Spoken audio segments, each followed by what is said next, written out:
Араб шөлінде қиын да ұзақ сапар шеккен бір шейх ұлына басынан кешкен оқиғаларды былай әңгімелейді. Бір алыс сапарға шыққан едім. Күн ұясына батып, төңірек қараңғылана бастаған кез.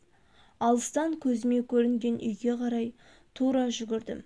Үйге жақындағанымда алдымнан бір әйел шықты.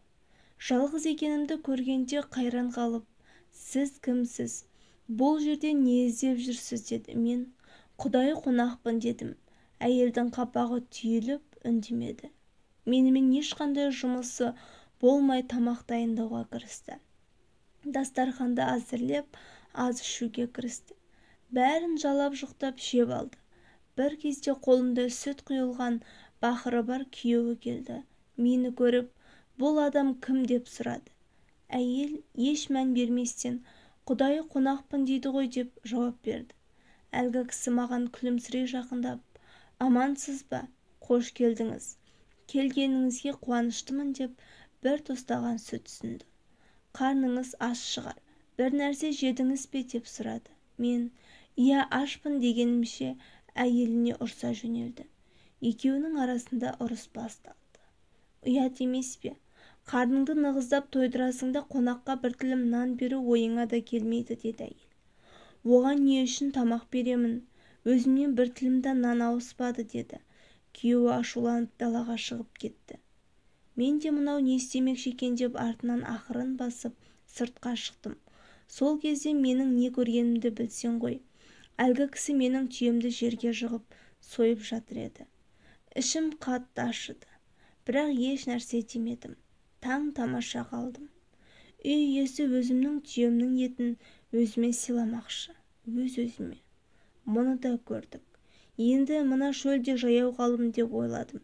Әлгі кісі от жағып, етті пісіріп табаққа салып алдыма келді. Ішім қан жылауда. Ешқандай зауқым жоқ. Сонда да тамаққа отырдым. Тамақтан кейін үй иесі, "Аллахтың атымен ант етемін, менің шатырыма келген адам ешқашан аш қалмас" деді. Бұл жағдайға не жылайтынымды, не күлерімді білмедім. "Қонақтың өз түйесін өзіне сойып берсең, әрине аш қалмас" дедім ішімнен. Бірақ сабыр сақтадым. Содан кейін ол кісі шатырдан шығып кетті. Бұл қызық адамның ісіне таң қалып отырдым. Біраз уақыттан кейін мені дауыстап шақырғанын естіп сыртқа шықтым. Далада ол бір түйенің бұйдасынан ұстап тұр еді. Маған жақындап, "Мұны ал, бұл түйені саған сойған түйенің орнына беріп тұрмын" деді. Түйесі менің түйеме қарағанда қоңдылау, жасырақ түйе еді. Ертеңгі күні таңертең жол жүрдім. Үй иесі маған нан, ыстық сүт, бір бөлек піскен ет ұсынды. Жылы-жылы сөйлеп шығарып салды. Ыстық шөлде күні бойы сапар шектім. Кешке жақын алдымнан кездескен үйге келдім. Мұнда да мені бір әйел қарсы алды. Күлімсіреген, жылы жүзді әйел еді. "Сіз кімсіз?" деді. Мен "Құдай қонақпын" дедім. Әйел "Қош келдіңіз, қуаныш әкелдіңіз. Құдай қонаққа әр уақытта есігіміз ашық. Жоғары төрге шығыңыз" деп мені ішке кіргізді. Өзі тездетіп тамақ дайындауға кірісті. Біраздан кейін дастарханға палау, қуырған тауық, құрма, бала келіп қойды. "Тамаққа келіңіз. Сізге үлкен дастархан жай алмағаным үшін ғафу етіңіз" деді. Қарным шұрылдап аш отыр едім. Тамақ жеуге кірістім. Бір-екі түйір аузыма салғаным сол еді. Әлгі әйелдің күйеуі кіріп келді. Суық зілді дауыспен. "Бұл адам кім?" деді әйел. "Құдай қонақ" деді. "Құдай қонақ біздің ғана үйімізді тауып па? Менің тамақтарым қайда?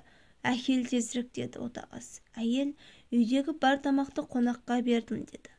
"Саған тамақты қонаққа бер деп кім рұқсат етті" деп ол зайыбына дүрес қоя берді.